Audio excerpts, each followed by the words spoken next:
Welcome, everyone, to another powerful episode of the 100% podcast, where, yes, you are 100% effed up and still simultaneously 100% lovable.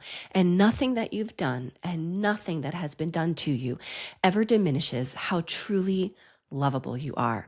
I'm your host, Chaya Garcia, relationship expert, and today we have an amazing guest that I am so honored and thrilled to have on the stage. Carine Van Hee is a visual artist, a survivor of abuse, and super important, the author of the amazing book, which I highly recommend everyone getting, called Is It Me? The Hidden System Behind Toxic Relationships. So guys, this is going to be epic. Welcome to the stage, Carine. Thank you so much for having me. I'm so happy to be here. Really excited. I'm so happy to have you here. Carine, let's just dive right in for these listeners to get the juicy details they need to get the healing they may or may not know they want. So, what was your abusive relationship story that was the breaking point? If you can zoom in and go to that moment where you realized this is worse than I've been telling myself, what was that kind of breaking point looking like and feeling like to you? The things he said to you, the things he did, and the way you emotionally responded. Yeah. I've been in that situation, in that relationship for 4 years and a half. And before it had only been words and emotional abuse. I didn't know it at that time. But there was that one moment. I had just given birth to a wonderful son. He was 1 month old, and it was in the middle of the night. And I was getting up because it was feeding time. And I was bending over into the crib because I wanted to take my son out of it. And at that time, I could feel like this explosive energy standing next to me. And he started shouting. I can't even remember what he was shouting. But my ex-husband turned around and he just grabbed me and just shook me like a big bag of potatoes and then threw me out of on the couch that was in our room. And the most frightening part was that he then turned around, walked from me towards the crib and then bent over into the crib. And at that time, like everything just silenced. It was devastating. And I remembered thinking, he's going to take the son out of the crib. He's going to just throw him against the wall because he was so angry. So he takes the son out of the crib. These are these situations where you move into something. I don't know, is this universe helping you? I don't know, but I remember that I stood up from the couch and I started talking to him. I must have said the right things because he moved down towards the living room and then he put down the son in one of his cribs in the living room. And I said to him, "You must be tired, just go back to sleep." And he did. And it was that time, that moment, that just was so devastating that I thought, I have to seek help. Because that night, I just counted every second of that night until dawn, until I heard him leaving the house. That was breaking point for me. Yeah. Thank you so much for sharing that. I think it's so powerful and important that we as women can see and hear the end results of abuse before the shit hits the fan, meaning it never starts that way, but it ends that way.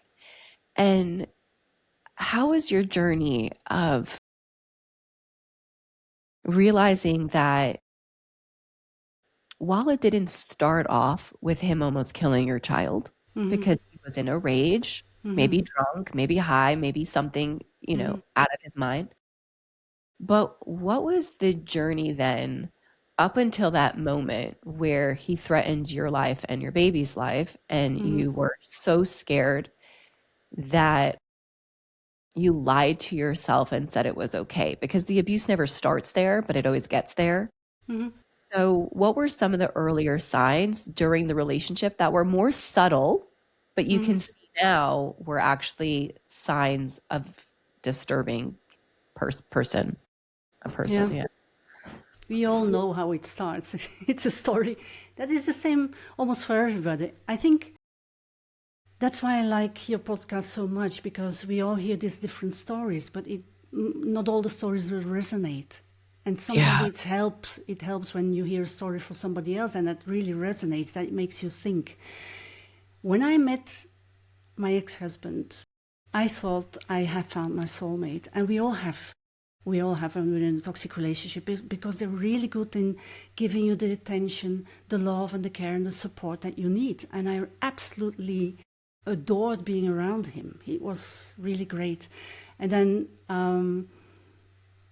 we had lots of laughter, lots of good conversations, lots of and perhaps there were many red flags that I didn't see, but the first big red flag that I should not have missed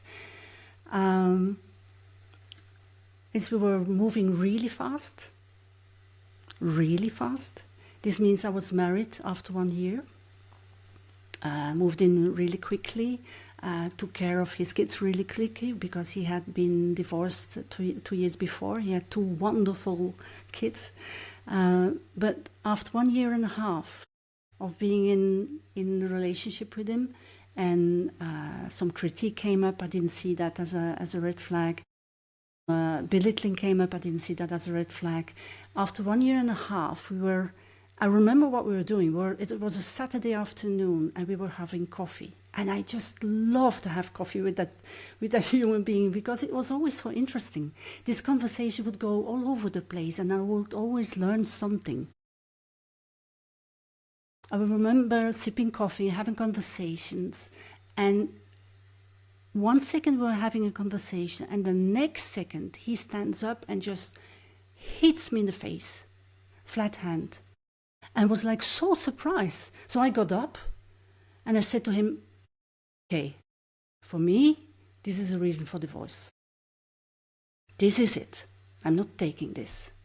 And then I took the dog and I went for a walk. And I couldn't wrap my head around it, that had happened. I couldn't even, I tried to replay the situation, the conversation, I couldn't. I tried to look after the reasons why for being hit, or what had happened, what did I say, what did he say, was it my behavior, what was it? And I went for an hour walk, and I came back and I didn't have any solution to all the whys. This first hit is like a big red flag. And I was educated in a way that people said, if they hit once, they will hit again. So I had my whole harness going up, like, okay, that's it. So when I returned, I didn't have answers to the whys. I walk in, and he's standing with his back towards me in the kitchen, and I go, okay, I'm not going to talk about it. I'll just leave it. We'll talk about it tomorrow. I'm not going to put the whole thing, make it worse. And then the next day, his kids came. And what happened then is that he said, there's something I need to tell you. So I looked at him, and his kids came over, and we were sitting together. And he says, yes, something awful happened yesterday. And now Karen is thinking of leaving us. And I could feel in my gut feeling, I could feel that there's something off in that situation, but I couldn't pinpoint it because I didn't know about the hidden system behind toxic relationships. So I could feel that why does he has his kids into this whole talk? It should be talk between 2 adults. He should not mingle his kids into it. I had never heard about triangulation, where they make sure that, like, it's now he's switching sides, right? Now I was the abuser and they were the victim because I was gonna leave them. Wait. Let's highlight that. It's so We important. need to highlight that for the people listening. Yes. Carine was hit, went for a walk to try to create some space with herself to make sense of it. Couldn't find any answers because abuse doesn't make any sense. It is irrational. That's the point. The point is the unpredictability. You don't know when it's coming, so it always makes you confused, and you lose your sense of self. And then instead of addressing it to her, like, Carine, I'm so sorry I hit you. I will work on myself. No, he ignored her. You ignored you. He ignored your emotions. He put your back to you. And instead of making him responsible for his behavior, he made you responsible for his behavior by bringing the kids in it. And sometimes it's not kids, sometimes it's a family member, sometimes it's church, Friend. sometimes it's friends, and says, you know what? Carine is thinking of leaving us. How dare she cause us so much pain? And then you subconsciously need to defend yourself and be like, no, no, no, no, I don't want to hurt you guys. And then slowly your self-awareness and sense of self deteriorated until you were in a more state of confusion. Okay, keep going. Yeah, it's totally confusing. And what happened is I looked at the kids and I saw one of his daughter tearing up. I go like, oh my God. But then what happened is he said, hey, let's make this the best day of our lives. Let's go for indoor climbing. Let's go for spaghetti. Let's go for the movies. And that's what we did. So because of the fact that he had these two kids into the play, you just go like, okay, we need to talk about this when we're together one-on-one as adults, not with the kids. So I just left it.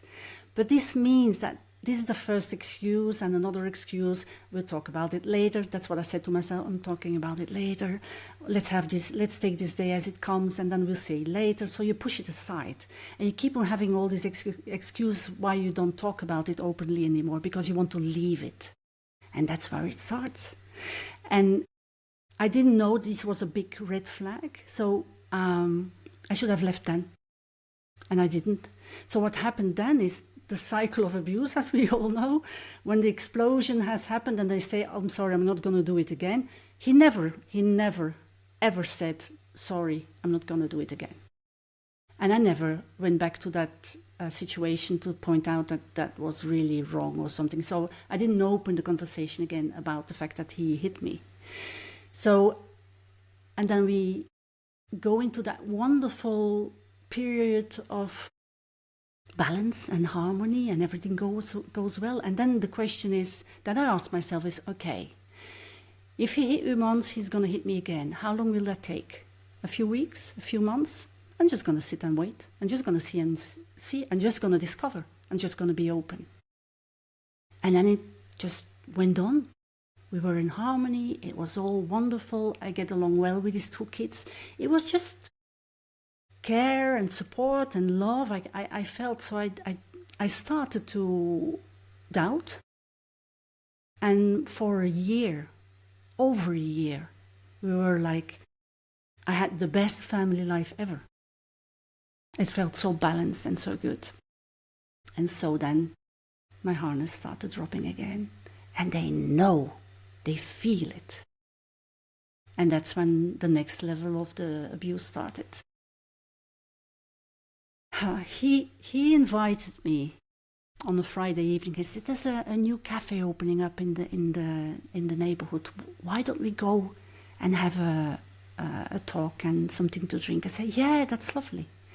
And that's when the next abusive, the next level, the next component of the hidden system started. He said, I always want, I can't talk about this. I said, come on, what's on? He said, yeah, there's something. I have a huge desire, a wish, a dream, but I never dared to talk about it. I said, come on, we're open, just talk about it. He said, I always wanted. I want to finish your sentence for you because I Tell want to me. see if I'm right. I want to see if I'm right, guys. I've never spoken to Carine before. Something about another woman. Anyways, did it have anything to do with sexuality? Okay, keep going. Okay, go. No, but that happened as well. Okay, But at some point they say, I need more. Okay, anyways, keep going. No, what he said is, and watch this. He said, my ex never wanted to give it to me. He wanted a child. Oh, okay. And this is so obvious. When you talk about toxic relationship, they will go as quickly as possible that will move as quickly as possible and will make you invest into the relationship as quickly as possible. And that's going to be, let's live together, let's marry together, let's marry, let's invest in something big, let's start a business together, let's have a child, because now you're under their control. And I didn't know. And of course I said yes, because I got along so well with these 2 kids. And I was 35.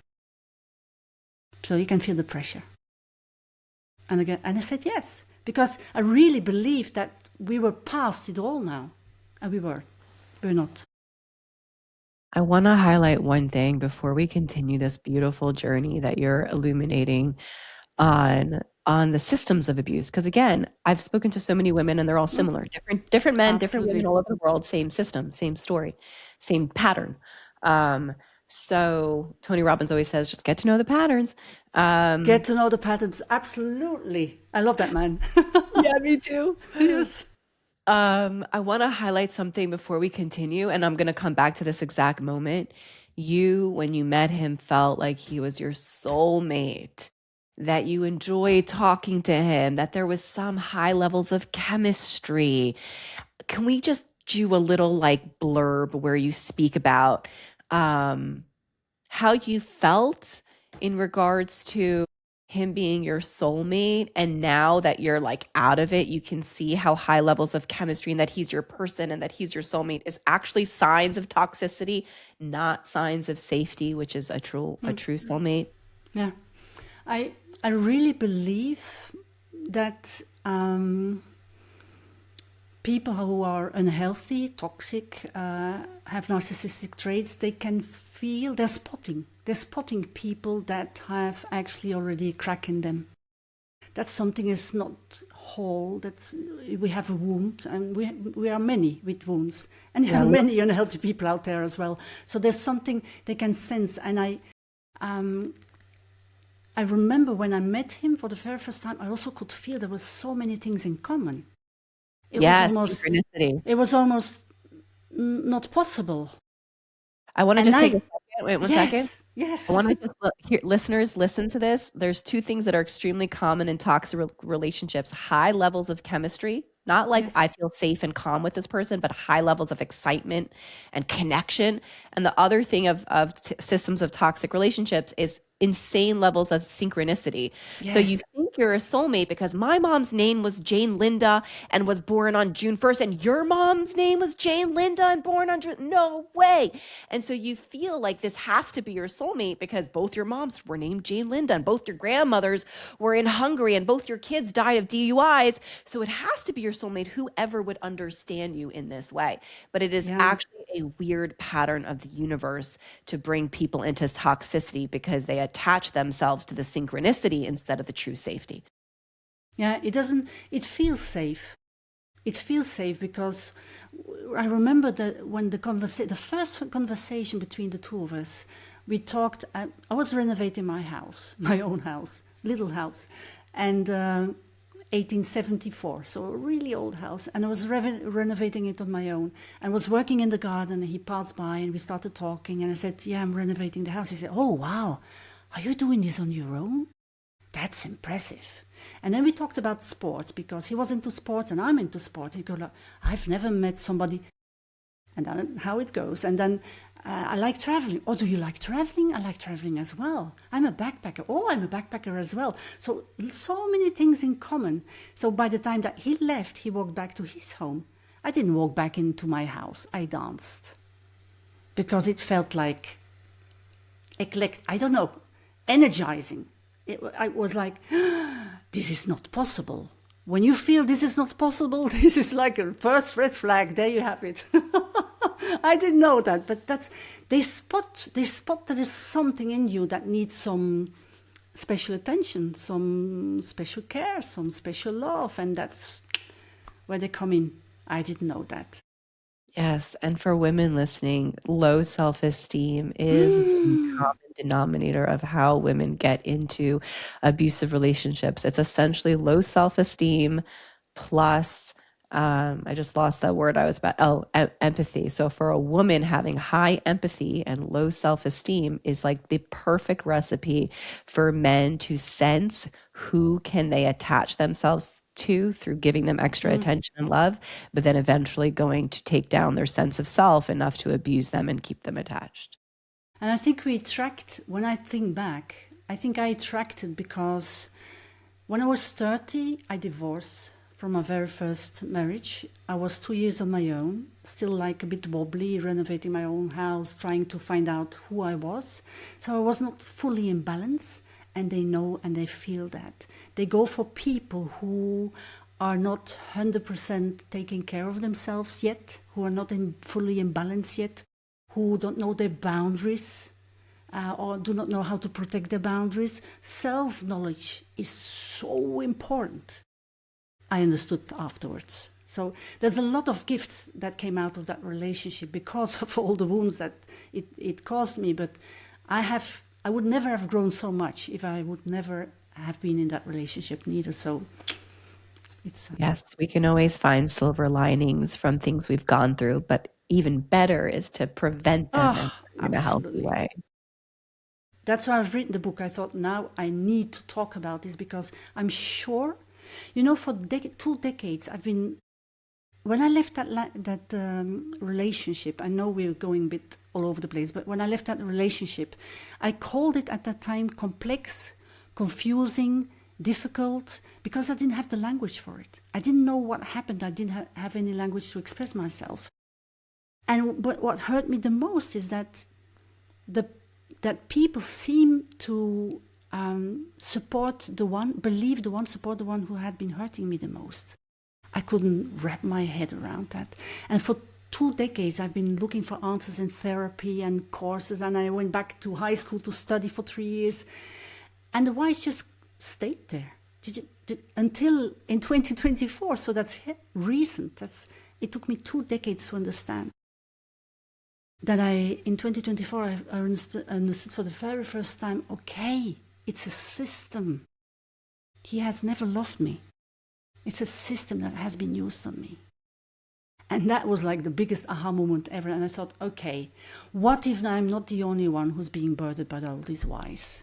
And that's why I'm so happy that you have this podcast and this platform that we can learn from each other.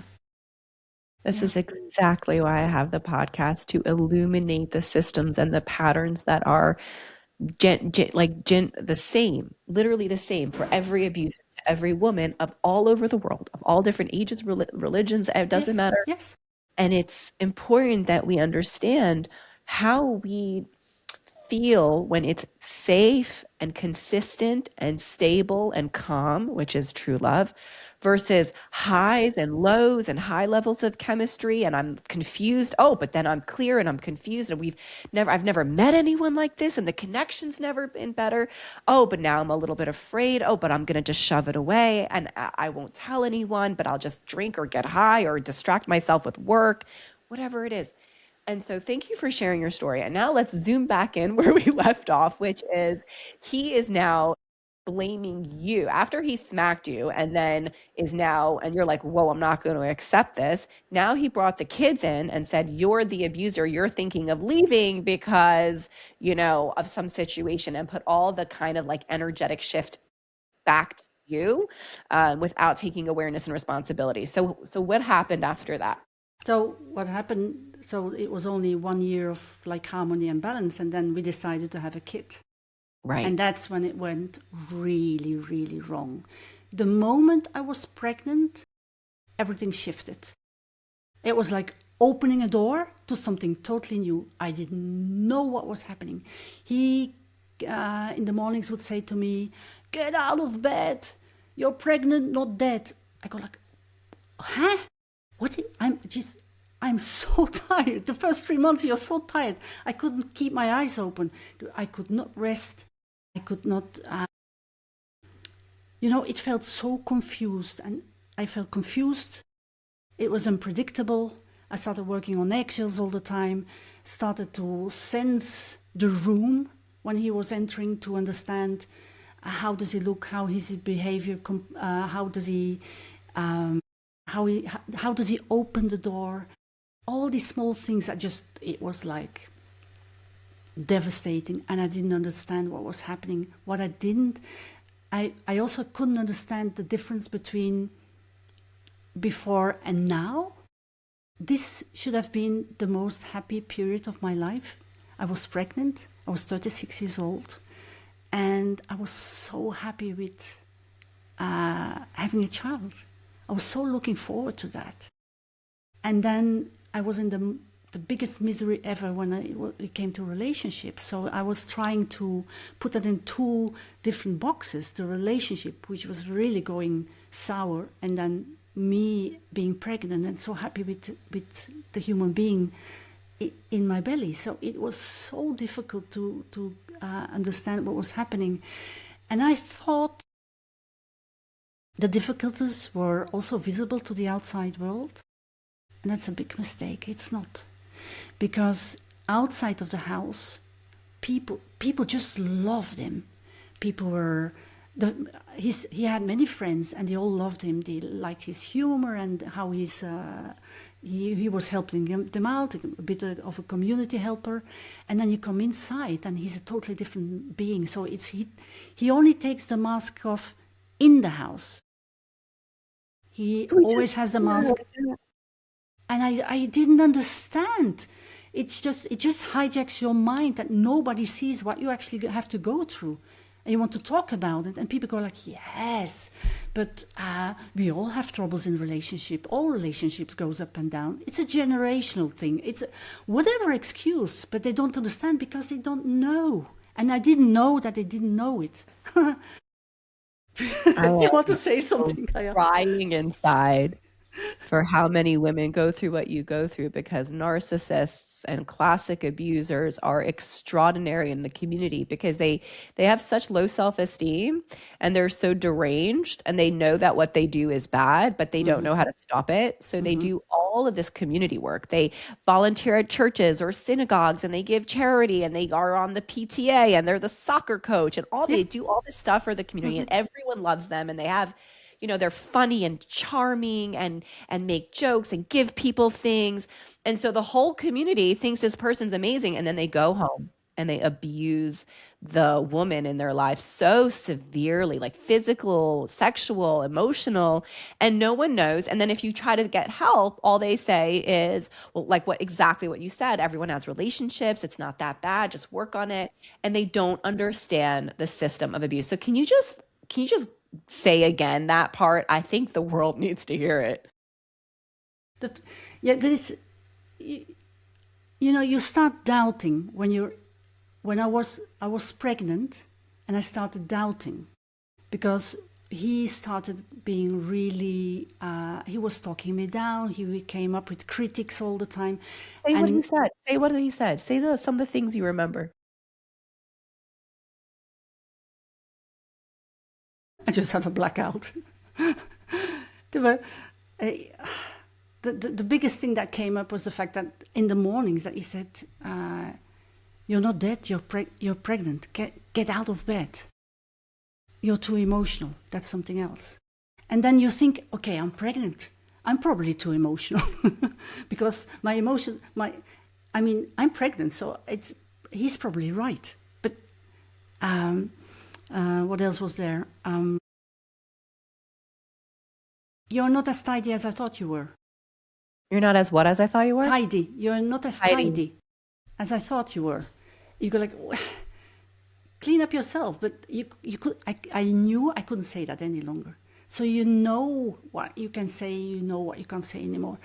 The biggest thing is that the difference between outside of the house and inside the house. And I was sure that people would discover one day or another that he was not a very nice guy when he was in the house, but nobody saw it because it's in the house, it's between the four walls that you call home.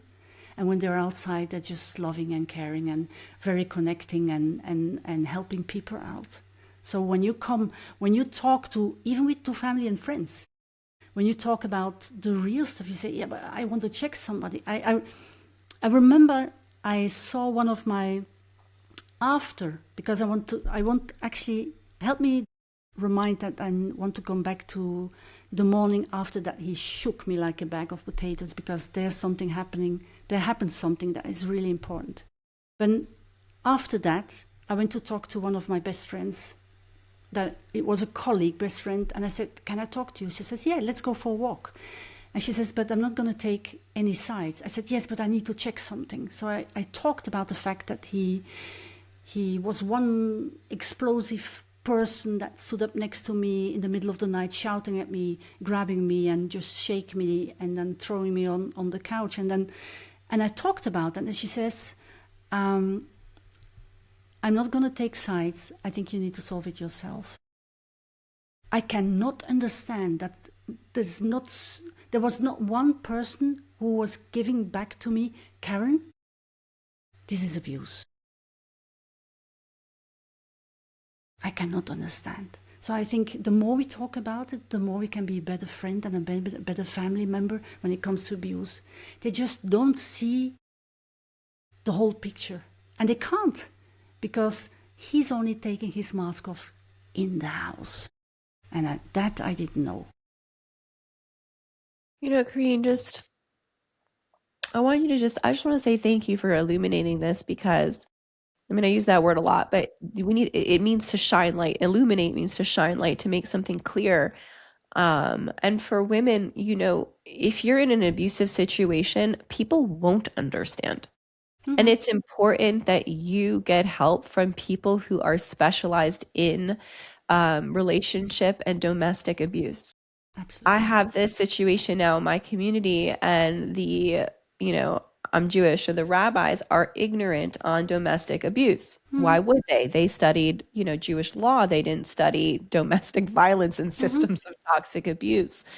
So whatever place you are in this world, whatever religion you are in this world, whatever age you are, people are not educated on the patterns of abuse. So if you feel unsafe and you speak to someone and they do not encourage you to leave, that is ignorance that can cause you your life. Yes. And it is not something to allow yourself to stay in a relationship that is not safe. Safe relationships don't make you question yourself, and they don't stop you from speaking freely. And in my relationship that is healthy, I'm able to say anything and everything, whether it's good or bad or whatever emotion, right? So if you're listening to this, don't expect people to understand when you need to leave. Learn that if you're unsafe, it's okay to leave, and it's okay to leave now. Yeah. I want to build further on that. I think it's really, really good point you're making there, because experts in the field, social workers, the court, your doctor, they're not educated about the whole system. So what happens is what happened with me as well is that you try to explain something and they don't understand you because they don't know. And it's not conscious, it's just they don't know. So I see it as my almost mission, duty, to educate people, to see the system and support the survivor, not enable the story of the abusers. So that's something I'm on the journey to highlight. But it's amazing how many people do not know about, and they question you. And so when I left the relationship, about 95% of my friends just turned away. I was left alone. Being alone and lonely when you need help hurts. So when you say, please contact people that you can talk to, that you trust, and that know about the system behind toxic relationship, who have been educated like yourself, is so important. I think it's better to call a toll-free number where you can talk about to somebody, a volunteer on abuse. I know it's a big word. Even it's only words, it's still abuse. It's bad behavior. So if you're not sure, go and talk to somebody like that, has some expertise and can perhaps help you figure out whether, is this something or is this not something? When I was in that relationship, I was thinking about that relationship a lot. I'm in a healthy relationship now, almost 18 years. Yay, celebration. And but I don't think about that relationship all the time. I think that's a red flag. If you think about your relationship all the time, I don't think it's a healthy one then. So true. I've been in unhealthy relationships before in my marriage, which is part of how I became an expert in relationships and addiction and abuse and narcissism. And I was obsessed with thinking about them, like when I would see them, where they are, when they're going to come see me, if they're going to pick up my phone calls, is it going to work? Are they going to be high? Are they watching porn? Are we going to break up? Are we going to stay together? I was like, you can't not think because you're so unsafe that the threat of it subconsciously keeps you ruminating. Yeah, And now ruminating. that and now that I'm in a healthy relationship, I like barely, not barely think of my husband, but like I'm never worried about him. I'm just like, yeah, Worry. I know where he is. I know what he's doing. I know when the paycheck is coming. I know like his whole schedule. His schedule doesn't change. Like if he's not home, he's praying or at the gym. Like it's so simple, you know? Yes. And it doesn't take up any headspace. Like besides for like how can I do more date nights to like keep, the time between us fresh instead of just a family with the kids. There's like it's almost no headspace except for that I'm just so happy in my marriage. So if you're for women listening, if you're like ruminating or wondering if it's Oof. you or if you're confused, if you're anxious, like that, those are the indicators of an abusive relationship Yes. because your energy and sense of self and ability to live life is being suctioned by the dark side. Yes. Yes. You don't have a life of your own anymore. You're actually in your head all the time. Yeah. And as a visual artist, I'm a painter. So when I paint from the body.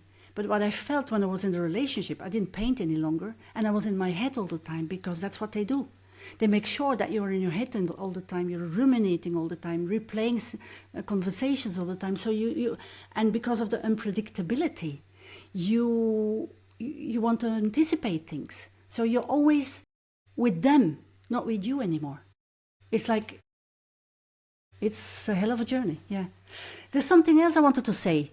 Yes, yes, yes. When I left, no, not when I left, when that thing happened in the middle of the night, which was my pivotal moment, I go like, okay, I have to get out. This is getting really dangerous. And the next day when he left, I had a friend living around the corner, like really close, 5 minutes walk. So I phoned her. Oh, I hope she can take the phone. She takes the phone. She took the phone. I go like, I need to talk to you. You need to help me today. I wanted to get out before he came back. You need to help me today because something terrible happened last night, and it's just devastating. And she just stopped me in the middle of my phrase, and she said, "Look, Karen, life is not only about you. Sometimes things happen in life. Sometimes things happen in relationship. We have the same. Get up and get on with your life, will you?" And she just put down the phone. And I remember looking at my phone, I don't know for how long time, I just couldn't believe that my best friend didn't give me the help that I needed so much. I was like rock bottom, and she just said, "No, I'm not helping you." I never heard about the word enabler. She had fully become an enabler, and I didn't know. And it's strange because looking back, I now understand, because when I got to meet that wonderful human being, the next phase is like isolation, and I got to see my friends less and less. But these friends that were living around the corner, we kept on seeing them. And now I understand why, because he could manipulate them into believing his stories and not mine. So when I phoned, she had already been fed all these stories about me, about, I don't know which ones, but they were clear enough for them to take sides, although I had been friends for over 10 years. It's devastating. It's devastating.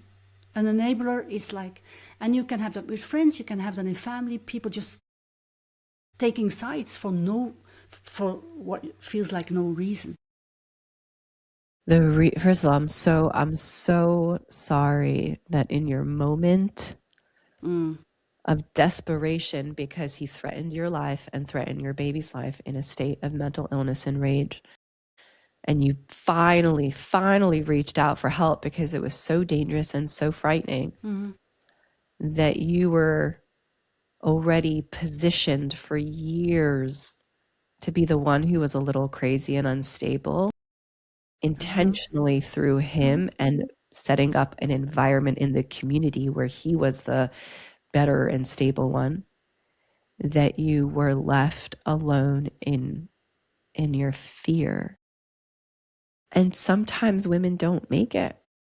Sometimes women For sure call and they don't survive because the people around them have been so conditioned to sit down and shut up and take it and make peace and work it out and stay together and talk to, and a lot, 43% of women in the United States of homicide, all homicide women are killed by their intimate partner. I know. And so we need to give more validity to a woman's voice or a man's voice. Anyone who's saying, I am suffering, I need help, it should be taken, you should have been taken so seriously. And I'm so sorry that when you were so vulnerable and afraid, you had a community that was curated to never hear you by his interaction with them. It hurts. It really hurts. You know, I think we should talk about what you just said. First of all, thank you for seeing this, for hearing me, because I think it's important.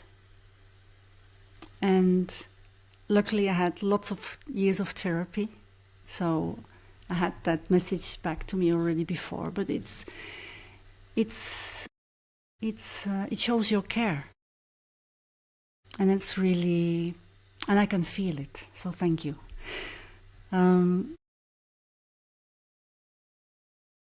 I can't remember what I wanted to say now, because I could really feel the care. I remember. I'm 62. Sometimes I just forget. I just forget things. We should talk about post-mental abuse as well. So that phone call with my friend around the corner made me stay another 10 months. I was ready to leave when my son was 1 month old. I left when I was 10 months old. And it was a devastating time, ups and downs, pull and push, cold and warm. It was, I could see how he started to spot other women, because the word divorce had been on the table, so I could see that he was like moving around, spotting other people, which made me really happy because I didn't want to continue with him. So it gave me like a safe space to start making my way out. When we leave as a victim, we have the belief that now he's gonna leave us. It's gonna be good. When I left 2 days later, he started a new relationship. In my mind, everything was okay now. He started a new relationship. He's not gonna lash out at me anymore. I felt like there's freedom for me now. That's so wrong. You cannot reach closure with somebody who's toxic. They will always keep the door open to you. They might always come back to you. They might always lash out for whatever reason. So when you leave, that's the most dangerous situation ever. Don't go back into the house alone. Don't do things on your own. Make sure that you have like trusted friends or a social network around you that know what you're going to do. Don't get back into the house and collect things for your kids because it's so important. Don't do that. What I've learned is after 6 months, we were already living in different houses. At the handover of the son, he was 1.5 years, he just went berserk for whatever reason. And he threw me inside of the house with my son. I was holding my son, and he started to strangle me. I lived in a narrow street with all these houses lined up, and one of my neighbors that lived on the other side of the street had seen that. So she came running out of her house, and she shouted, "What the heck is going on there?" And he stopped strangling me and went outside. He left. If I wouldn't have had somebody like social, somebody taking care of, somebody reacting at that moment, I would not have been here anymore. Leaving, during the fact that you're leaving, you think freedom is there, I'm going to rebuild my life, it's going to be better now because he's just going on with somebody else. You just, I mean, you think you went through the worst. No, you have to be careful. You have to be careful all the time. Certainly in the first months after during and after the divorce. And I hear in Norway,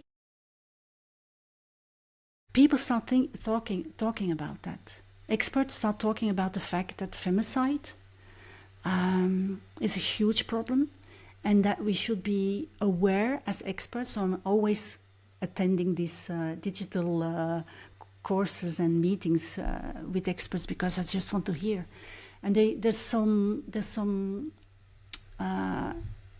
it's a growing awareness that this is really a difficult time and that we should be aware of that as experts, as family, and as friends. Yeah. Yeah, I think, first of all, thank you so much for sharing that. It's so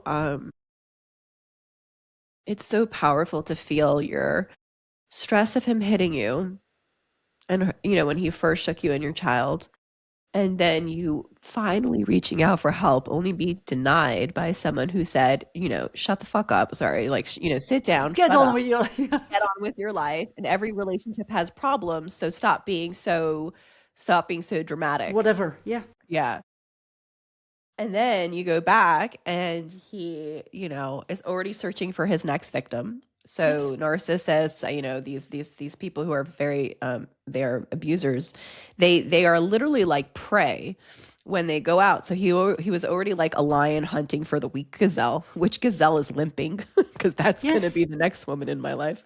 Yeah. And then instead of feeling a sense of relief when he finally left you, you realize that that's actually when almost the worst parts of abuse happen. And as somebody who is an expert, and I'm familiarized with this, and someone the other day said to me, I'm also a licensed social worker. How can you tell that someone has narcissism? I was like, this was on Facebook because, and it's stupid because it's social media. But I was like, my expertise, I didn't respond because I don't do stupid social media stuff. But in my head, yeah, it doesn't help. In my head, I was like, my expertise has nothing to do with the fact that I have 2 psychological degrees. It has to do with the millions of hours and books and meetings and interviews that I've done after my degrees to know what this abuse looks like. Mm-hmm. And one of them was a documentary of women who have low self-esteem, and it was prostitution, that pimps, which are male narcissists and abusers, find women who have low self-esteem, give them a lot of attention and sex and money, and say, just do this for me. And they go, oh, of course, and then they get them into prostitution. And then a lot of times they get beaten and they die. So it's the same exact pattern, just without, the prostitution. It's just within the, just slightly different dynamics. But essentially you're doing a lot for him. You're cleaning the house, you're taking care of the kids, you're paying for this. But they die. And so when you said that he almost, like, he was going to kill you, like that was his intention when he strangled you. And I think it's important that we realize the man gets so afraid, the abuser gets so afraid that someone will find him out and that his power, which is how he functions, will be threatened because someone will tell people that he's really bad and he has to be good because that's how he thrives off this power, that he becomes so frightened that his whole sense of self will, all of his hard work will be gone, that he actually wants to kill the woman who left him, the one he's been abused for so long, because it's just such a threat to his whole life that he's built. And so women have to know this, because if we allow someone to have power over us, once we leave, that's when they think, I have to get her back.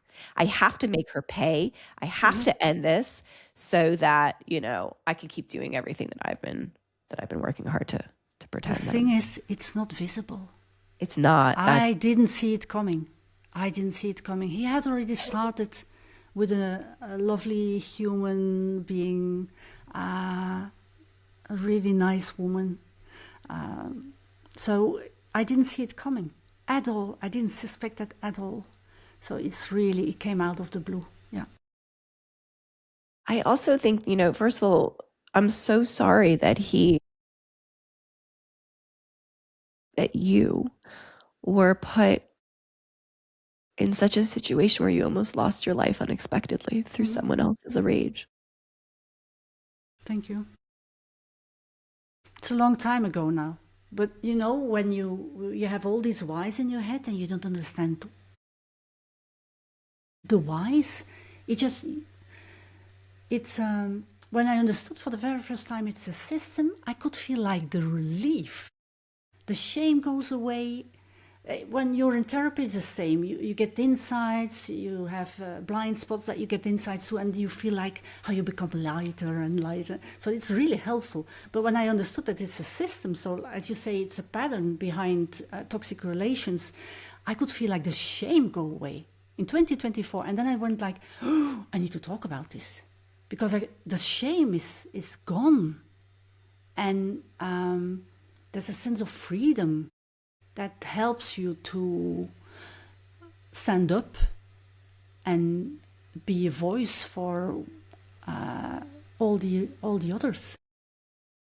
I'm not concerned about myself anymore. I'm concerned about the rest. And Same. we're so many. If I need to say it. I hope it resonates with the listeners. It's not you. It's not you. You're not alone. Look at the stats. You're absolutely not alone. It's with men and with women. And I think men are even underrated in statistics because nobody goes to the police when they're a man. And yes, we can heal. Yes, we can heal. It's not a 28-day program, is it? To heal. It takes quite a while, but if you're curious and open, it can be a really, really nice journey as well. Especially when you have coaches and people mentoring you and you get lovely feedback and care. It's wow, because you can restore things that were broken. I love that word, restore. Mm-hmm. And even more so, it's empowering because once you learn the patterns, which is what I love telling my clients, it's like once you see them, you can't unsee them. They're Exactly. so subtle. They're so subtle that like you almost can't see them if you're not taught. Mm-hmm. Like you can't see them if you're not taught because they're so subtle that they're just a little bit confusing, but they're not so big in the beginning. But once you're taught, this is how they speak, this is what they speak about, you cannot unsee it.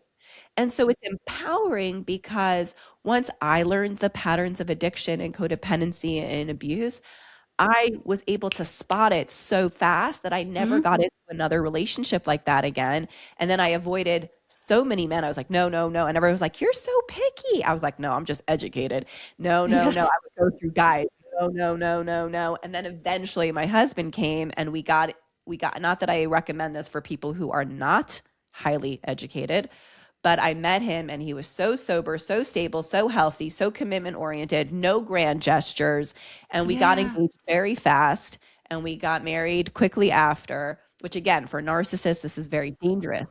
But for this Absolutely. relationship, which I was already a very, very high level expert, and we were also religious, which means we didn't touch or have sex before marriage. So there was absolutely no potential fornication.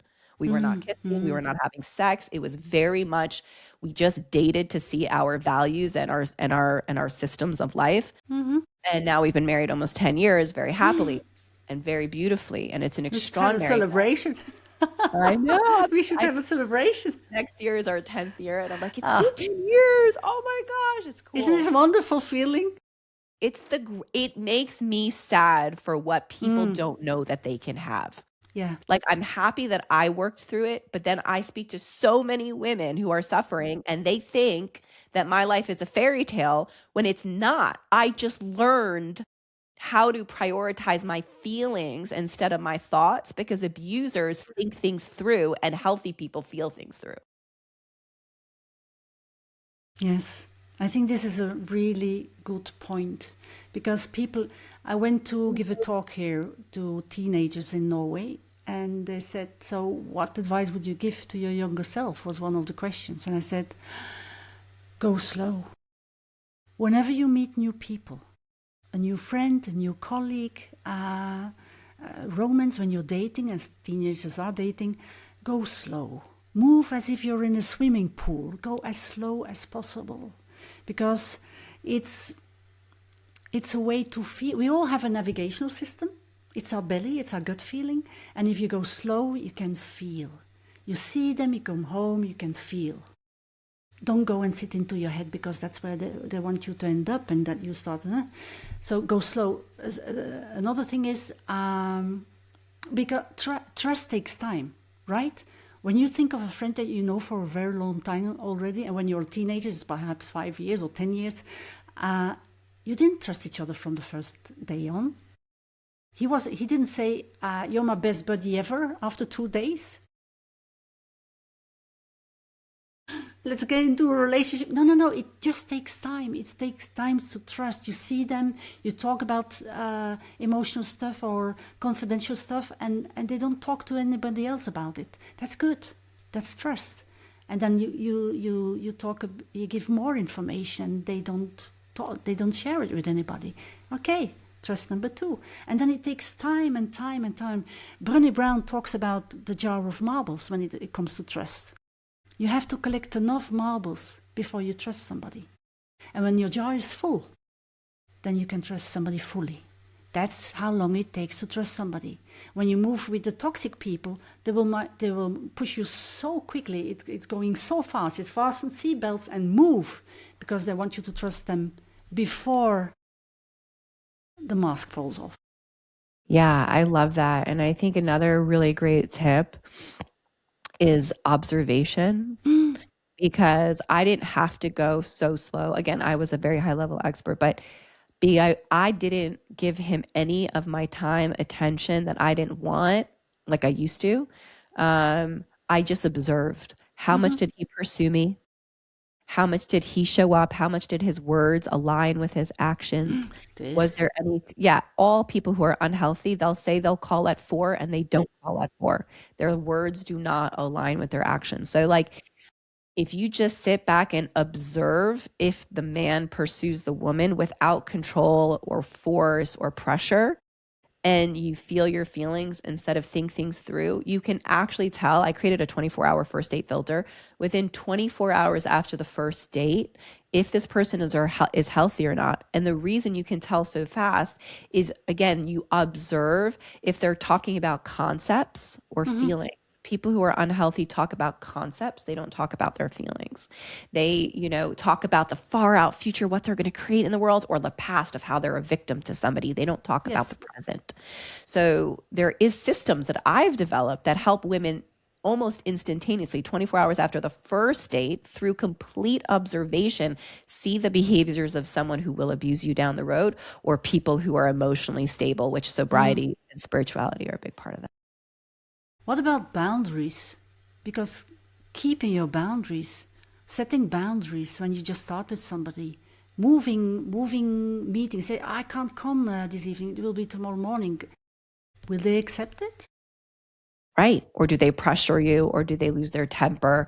One of the things that when I was dating Adam, that I was being aware of, he was waiting for me outside with one of my friends, and I were getting ready to go out. And we took a little longer than we told him. And I came out and I was listening. Again, I was a high level observer at this point, and he did not say one comment of, what took you so long? Yes. Because people who have abusive tendencies have very low tolerance of they're not very flexible. They have impatience. Rigid. Right. Yeah. And their impatience and their ways that things have to be and should be and what's respectful and what's proper shows up in their speech. So they'll make a comment, hey, Carine, what took you so long? I've been waiting here for 10 minutes. And even though that seems so subtle, they're already pressuring you with time and expectation of their feelings and their waiting, and making you feel bad that you took too long. And it starts so subtly, but it just gets worse and worse from there. It makes you feel ashamed and guilty. Yeah, right. Like, oh, I'm so sorry. I didn't mean to take so long. I'm sorry I kept you waiting. Sorry, we should not. Sorry. Yeah. Right. Ah. Carine, this has been a very powerful episode that I'm sure, maybe I'll have you on again that we can talk deeper. Where can people find you and find your book and find your beautiful artwork? If they go to my website, it's just my name, carinevanhee.com. You'll find my art. I'm also on Instagram, but if you go on my website, there you can find everything. And I think if you're, my book, if you're unsure, you need some guidance. We all need guidance. We all need to turn around and say, I'm sorry, but is this normal? Is this okay what I'm feeling now? Is this like, we need somebody we can talk to? If you don't have that somebody, or if you don't want to reach out to somebody, read the book, because then you can feel it, you will see it. If you see it, you cannot unsee it. It's like a bridge between doubting and asking for help. Yeah. I love that. Thank you so much for being here. For all the people who are in relationships, who want to attract a relationship that is healthy and that is stable and that is safe, and you would like guidance on bettering your current relationship, or maybe leaving it if it's not that safe, or finding one that is safe to stop the patterns that you have had in the past, then please book a free discovery call with me. It's connectwithchaya.com. So connect with CHAYA.com. It is a free discovery call for you to hear yourself and get expert advice. Not good feelings or good intentions or sweet, no, but expert advice on what are the patterns of abuse, how to see if you're in it, how to leave it if you're ready, and how to avoid it if you want to create a new one to have a beautiful life that you deserve. So I'm Chaya Garcia, a relationship and dating expert. This has been a powerful episode of the 100% podcast where, yes, you're 100% effed up, but nothing that you've done and nothing that has been done to you ever diminishes how truly lovable you are. I'll see you on the next episode. Take care.